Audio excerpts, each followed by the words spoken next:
Bonsoir à toutes et à tous, bienvenue dans cette édition d'information dans l'actualité de ce 16 décembre 2024. Le 5 décembre chaque année, le monde célèbre la journée internationale du volontariat jeune. Cette année en Guinée, la journée est célébrée en différé au cours de laquelle des plaidoyers ont été faits sur les questions liées à l'éducation et la santé. Et puis, la direction générale du JAR équité du ministère de la Défense nationale organise une journée dite de sensibilisation pour lutter contre les violences basées sur le JAR. C'était dans le cadre de ces jours d'activisme consacrés à la croisade. Enfin, nous irons à Damaro, préfecture de Kirouane, où le projet écologique pour la restauration des forêts fait du chemin.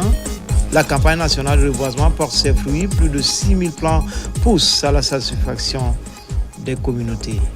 Voilà pour le sommaire encore une fois. Bonsoir à tous. Tout d'abord, fin Abuja, c'est au Nigeria de la 66e session ordinaire de la conférence des chefs d'État et de gouvernement. Les dirigeants du continent réaffirment leur volonté à poursuivre les actions de développement en faveur des communautés. Plusieurs sujets étaient également à l'ordre du jour, notamment la sécurité dans l'espace CEDEAO. Mohamed Touré, envoyé spécial. À Abuja, au Nigeria, les chefs d'État de l'organisation sous-régionale ont une nouvelle fois fait preuve de volonté pour garantir le développement et surtout la paix dans l'espace. Pour réussir ce pari, le président de la République fédérale du Nigeria et président de la conférence des chefs d'État a appelé à renforcer les valeurs démocratiques dans la sous-région ouest-africaine. La 66e session ordinaire de la CEDEAO qui s'achève aura permis aux chefs d'État de la sous-région ouest-africaine d'évoquer des difficultés financières auxquelles l'organisation est confrontée. Mais le Nigeria s'engage à y remédier en augmentant sa contribution. La Côte d'Ivoire fera également autant.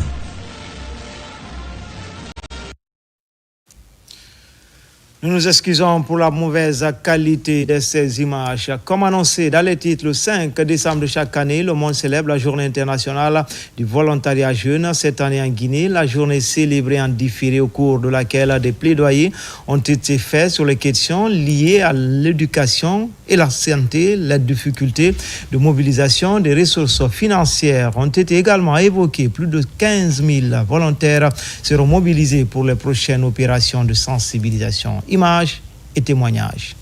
Célébré chaque 5 décembre partout dans le monde.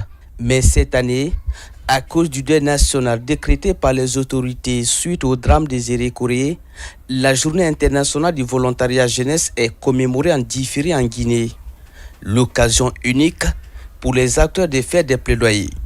Les défis auxquels nous sommes confrontés, tels que dans les domaines de l'éducation et de la santé, des problématiques du chômage ou de l'emploi des jeunes, des difficultés de mobiliser les ressources financières et amener le ministère de la Santé et de l'hygiène publique, de l'enseignement préuniversitaire de l'alphabétisation et le ministère de la Jeunesse et des Sports de se tourner vers vous, chers partenaires, pour un plaidoyer afin d'inscrire dans vos programmes d'accompagnement du volontariat dans les domaines de la santé et de l'éducation. Je voudrais aussi faire le plaidoyer pour que dans le cadre du programme Simandou 2040 en cours d'élaboration, nous puissions réserver une place aux volontaires. Il y a les infrastructures qui permettent d'améliorer et de faciliter les conditions de vie des populations, mais il y a la participation des communautés, les communautés qui sont au fin fond de la Guinée.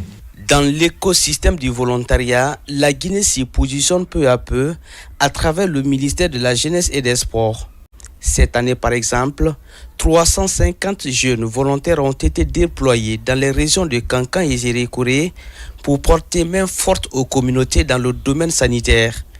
Un effort insuffisant face aux besoins. Le besoin de volontaires existe encore aujourd'hui plus qu'hier. C'est pourquoi, au nom du ministre de la Santé et du gouvernement guinéen, je lance un plaidoyer pour soutenir le recrutement et le déploiement d'autres volontaires dans le but de porter à 1500 le nombre de volontaires dans le domaine de la santé. Tous les secteurs sont prioritaires en Guinée. Dans le secteur de l'éducation, les écoles multigrades sont légion en milieu rural. Certaines écoles sont fermées pour manque d'enseignants. Dans les discours, la problématique est posée. Je profite donc de l'occasion qui m'est offerte en présence des partenaires techniques et financiers et des volontaires ici présents de réitérer ma requête afin que chacun, en ce qui le concerne, prenne les dispositions utiles pour venir au secours de l'école guinéenne. Ce plaidoyer nous interpelle. C'est pour cela que je souhaiterais que vous vous joigniez à nous, les médias et tout, pour poser la problématique. Parce que ce n'est pas une problématique de la jeunesse, elle est transversale. Nous, ça nous permet d'occuper seulement la jeunesse, mais la question de l'éducation n'est pas une question seulement du ministère de la Jeunesse, ni du ministère de l'Éducation. C'est une question qui nous interpelle tous. C'est pour ça que je souhaite que chacun de nous, comme il peut, puisse mieux poser la problématique. D'ici 2025, le ministère de la Jeunesse et ses partenaires stratégiques espèrent déployer 4000 volontaires pour sauver l'éducation en milieu rural. Cette commémoration 1985 par le système des Nations Unies vise à récompenser et magnifier la contribution des volontaires dans l'amélioration des communautés à la base. Partenaires impliqués dans la mise en œuvre de ces projets et programmes. Il s'agit d'une rencontre de concertation pour peaufiner de nouvelles stratégies dans les actions pour les droits des enfants et l'égalité pour les filles. Son enseignement. Pour faire progresser les droits des enfants, l'égalité des filles et évaluer le niveau de partenariat, Plan International Guinée a tenu une réunion semestrielle avec ses partenaires de mise en œuvre de ces projets et programmes en Guinée. L'idée est d'évaluer le niveau de ce partenariat. Pour fondir les réflexions, pour nous assurer que notre collaboration est en train d'être vraiment menée dans le but d'atteindre des objectifs communs, mais aussi pour l'ambition de plan international Guinée, qui est vraiment forte et engagée pour pouvoir transformer le monde. Et vraiment,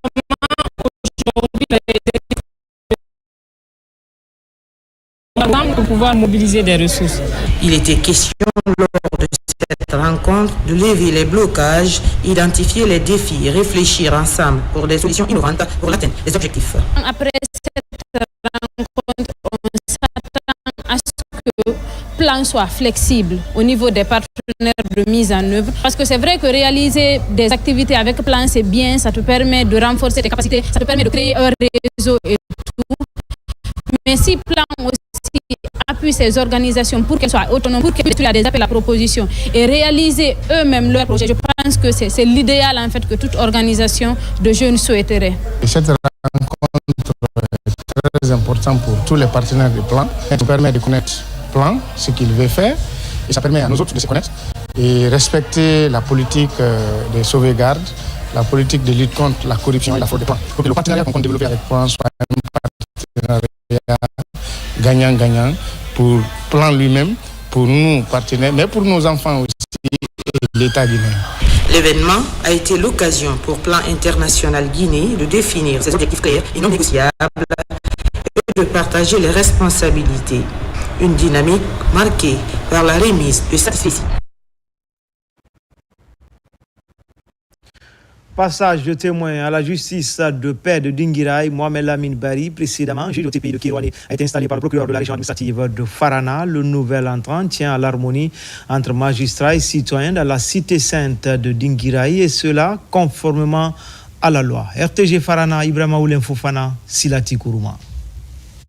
Sur proposition du ministre de la Justice et assorti d'avis conformes du Conseil supérieur de la magistrature, Mohamed Lamine Bari est installé dans sa fonction de juge de paix de Dinguiraye. Ici, c'est le procureur de la région administrative de Farana, Moussa Bintou Keïta, qui préside son installation devant les autorités et les citoyens de Dinguiraye. Et celui également qui a été nommé ici, avec son expérience et son intégrité professionnelle qui se situe au-delà de tout soupçon, l'autorité de nomination est convaincue dans sa conscience qu'il sera à la hauteur des attentes, comme il a toujours été bien avant ici. L'invitation que je lance à l'endroit de la population, c'est de collaborer avec la justice pour mettre les informations à sa disposition pour que, en vertu des pouvoirs que confèrent les lois de la République aux premiers responsables de la justice ici, puissent mettre l'action publique en mouvement et mettre hors d'état de nuire toutes les personnes qui veulent braver les intérêts de la République et violer les intérêts du législateur. Ce que moi j'ai dit à M. le juge, c'est qu'il a envoyé pour appliquer la loi. Un pays sans loi, c'est un pays de désordre et il sera soutenu par l'ensemble de la population et l'ensemble des autorités. Jusque-là, juge au tribunal de première instance de Kirouané. Il remplace à ce poste Popa Bilivodi qui vient de passer près d'un an à la tête de cette justice de paix. Je ne ferai que remercier le bon Dieu, remercier les autorités qui ont porté confiance sur ma modeste personne pour mener à bien cette mission. Et je compte par la grâce de Dieu répondre à leurs attentes en posant les actes conformément à la loi et dans la satisfaction des autorités qui m'ont porté à ce niveau. À la population de Dinguiraye, c'est un message de paix, un message de collaboration, de soutien, puisque je suis là au service de la population, mais dans le cadre de la loi. Le nouveau juge de paix de Dinguiraye entend collaborer avec ses pairs, mais aussi les citoyens conformément à la loi pour le rayonnement de sa juridiction. Cette cérémonie d'installation a aussi été un cadre pour rappeler la place de la justice dans un état de droit. La direction générale Genre et Équité du ministère de la Défense nationale a récemment organisé une journée dite de sensibilisation pour lutter contre les violences basées sur le genre. C'est dans le cadre de ces jours d'activisme consacrés à la croisade, un événement qui a été suivi d'un panel sur le leadership féminin au sein des forces armées guinéennes. Lieutenant Tambasekou Kamano, correspondant de la presse militaire. C'est une journée de sensibilisation sur les violences basées sur le genre. Elle marque le couronnement de 16 jours d'activisme sur le phénomène dans les garnisons militaires. L'initiative est de la Direction générale du genre et équité du ministère de la Défense nationale. Les violences basées sur le genre constituent une violation grave des droits humains. Elle se manifeste sous diverses formes, notamment les violences physiques à travers le monde, majoritairement des femmes et des filles, bien que certains hommes et garçons en soient également victimes. Célébrée sous le thème le leadership féminin au sein des forces armées guinéennes, cette journée a été un espace d'échange et de partage entre certaines pionnières et la génération actuelle de l'armée. Plusieurs panels ont été animés par les invités pour amener les consciences à la réflexion et à l'action. Sans les vies, pas de vie. C'est nous qui enfantons, allaitons, transmettons à la jeunesse les vertus cardinales de la société. On ne peut pas avancer quand on n'a pas d'ambition.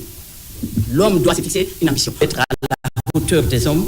En présidant cette journée, le directeur de cabinet du ministère de la Défense nationale a réitéré l'engagement de la hiérarchie militaire à lutter contre toute forme de discrimination et à promouvoir un environnement de respect et de dignité. Les violences basées sur le genre nous interpellent, non seulement comme citoyens, mais aussi comme membres d'une institution républicaine dont le rôle est de protéger et de servir.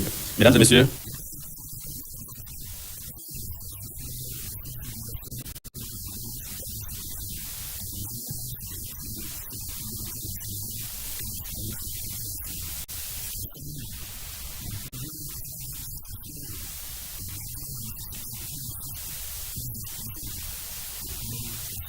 Selon l'Organisation mondiale de la santé, une femme sur 3 est victime de violences au cours de sa vie. En Guinée, les statistiques des services de sécurité démontrent que cette année 2024, 129 femmes ont été victimes d'agressions physiques et de violences conjugales. 91 femmes ont été victimes d'agressions sexuelles. Aujourd'hui, plus qu'hier, la conjugaison des efforts s'avère nécessaire. Merci. Tenue à l'université Gamal Abdel Nasser de Conakry, une rencontre de sensibilisation. Elle porte sur le harcèlement en milieu universitaire et la diffusion des bonnes pratiques, l'idée de conscientiser les jeunes pousses sur les dangers liés à ce phénomène au sein des campus universitaires. La rencontre a connu la participation du chef de cabinet du ministère de l'Enseignement supérieur. Explication, Mounir Bari. Le ministère de l'Enseignement supérieur, de la recherche scientifique et de l'innovation, à travers le service JAR et équité du département, préside les travaux d'une conférence sur le harcèlement sexuel en milieu universitaire. La démarche vise à situer les responsabilités et sensibiliser le monde estudiantin sur les conséquences de cette pratique au sein des universités. Ce harcèlement a souvent des conséquences qui peuvent être graves et perdurer à long terme et peut pousser même jusqu'à l'abandon de la personne du milieu scolaire. Les données issues du rapport d'études sur le harcèlement en milieu universitaire réalisé par le ministère de l'Enseignement supérieur, sur 70 enquêtés en milieu universitaire, 147 personnes déclarent avoir été victimes du harcèlement, dont 50,43% de femmes. Le département, à travers son service JAR équité, travaille en synergie avec l'ensemble des acteurs de la chaîne de lutte pour combattre le phénomène et protéger les jeunes filles. Le numéro vert 167 est déjà opérationnel pour alerter, signaler anonymement tout acte d'agression, de harcèlement ou autre violence faite aux femmes. Trois mots viennent à l'esprit après avoir entendu les différents mots prononcés ici. En premier lieu, c'est l'éducation. En deuxième lieu, c'est la foi. Et en troisième lieu, c'est la loi. Quand ces trois mots sont réunis, nous ne pourrons plus parler de façon assez exhaustive de ces différents fléaux qui nous gangrènent aujourd'hui. L'éducation d'un homme, quelqu'un qui se plaît à harceler quelqu'un, un de ses semblables, il faut questionner son éducation, il faut questionner son parcours, il faut questionner sa foi. L'éducation, la foi et l'application correcte des lois en vigueur permettront de minimiser, voire éradiquer le fléau au sein de l'administration universitaire. Cette rencontre d'échange et de partage d'expériences vise à outiller les étudiants et les sensibiliser sur les conséquences de ces pratiques rétrogrades. Dans l'actualité encore, à Damaro, préfecture de Kirouane, le projet écologique pour la restauration des forêts fait du chemin. La campagne nationale de reboisement porte ses fruits, permettant de lutter contre le réchauffement climatique. Dans cette zone touchée par le projet Simandou, plus de 6000 plants poussent pour le bonheur des communautés et sociétés installées sur place. RTG Kankan, Diamokaba. À Kirouane, la société Winning Consortium Simandou, Bloc 1 et 2 s'inscrit progressivement dans la lutte contre le réchauffement climatique. Après la campagne de reboisement, les plants poussent de façon rassurante. À Damaro, Forêt Sédou, une visite est organisée pour constater l'évolution de ce projet écologique qui touche des carrières minières et sites communautaires. Une aubaine pour l'entreprise qui expose ses intentions envers des villages impactés. Dans notre plan de gestion de la biodiversité, nous avons l'intention de reboiser tous nos sites dégradés.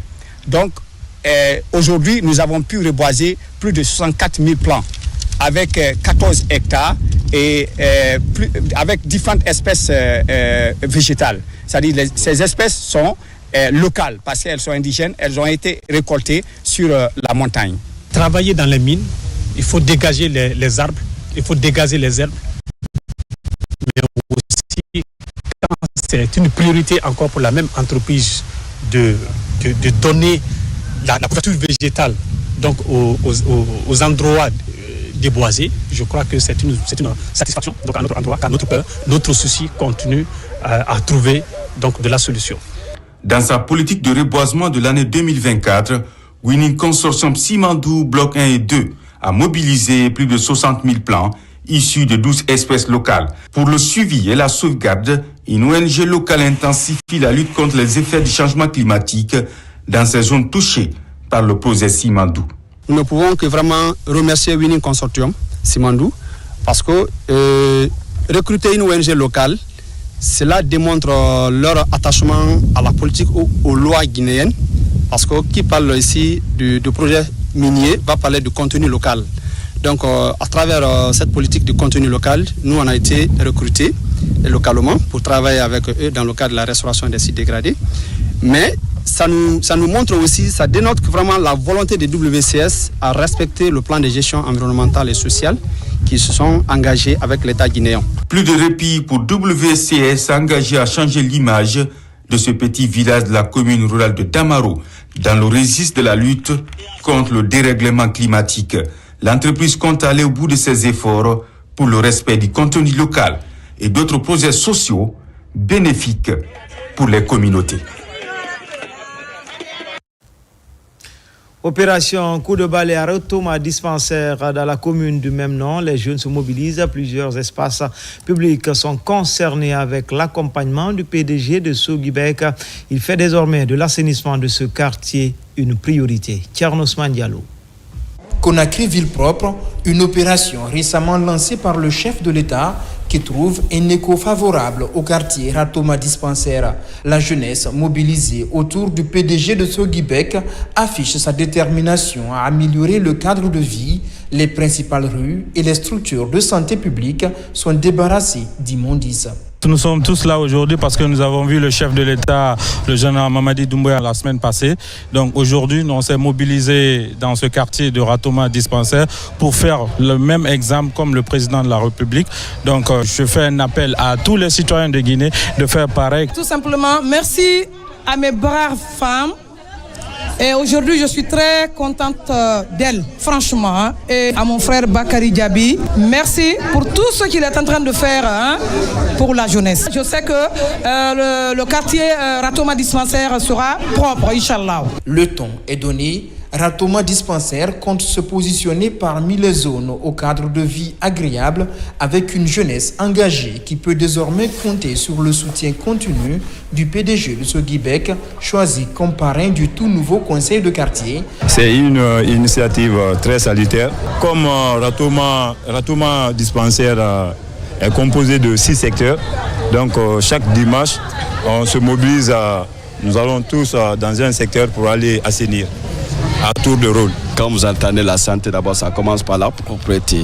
Donc, ce sont des initiatives qu'il faut encourager et appeler à tous les citoyens par rapport au civisme d'abord. Outre l'assainissement, une campagne de sensibilisation est entreprise pour réaliser l'ambition de faire de Ratoma Dispensaire un quartier durablement propre.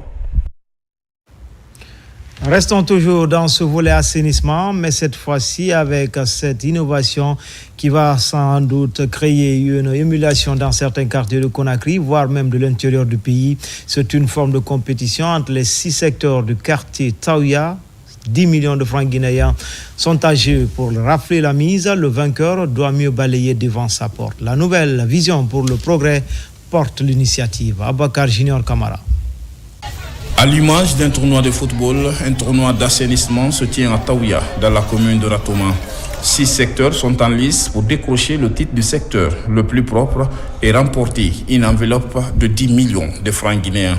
L'objectif est clair, c'est de créer une émulation entre les secteurs pour améliorer le cadre de vie des populations. Dans le but de promouvoir l'action citoyenne et d'aider le président et les autorités de la transition dans la lutte contre l'insalubrité, notre ONG Nouvelle Vision pour le Progrès a organisé une première édition de tournoi d'assainissement intersecteur.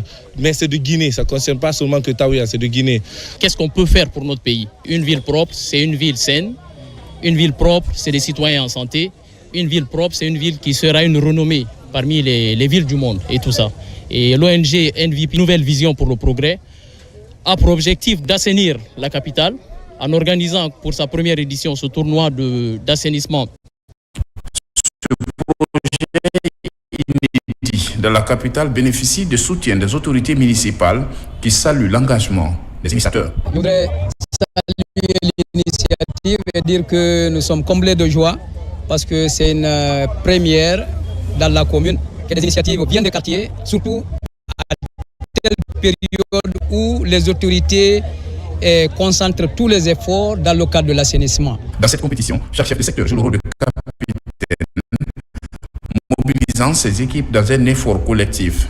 Une approche qui encourage la collaboration entre les responsables et les jeunes, tout en favorisant leur implication dans dans le processus de développement local. Il y a 3 choses qu'on veut mettre en place.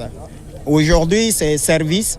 Demain, ce serait sensibilisation. Et après, demain, ce serait sanction. Si aujourd'hui, la service est là, on est en train de travailler. Demain, c'est sensibiliser les gens, pas seulement à cause de l'argent, à cause des 10 millions, mais c'est de sensibiliser les citoyens de Taouya, tout le monde, s'il faut dire, commune de Ratoma, pour ne pas encore salir notre belle commune, notre beau quartier Taouya. Les perspectives de l'ONG Nouvelle Vision pour le Progrès sont grandes. Au-delà de l'assainissement, l'organisation envisage des actions comme le reboisement, la lutte contre la délinquance juvénile, la consommation de la drogue ou les violences basées sur le genre. C'était tout pour les infos. Je vous retrouve à 17h pour une nouvelle page d'information. Mais en attendant, restez toujours connectés sur le www.rtgguinée.info. À tout à l'heure.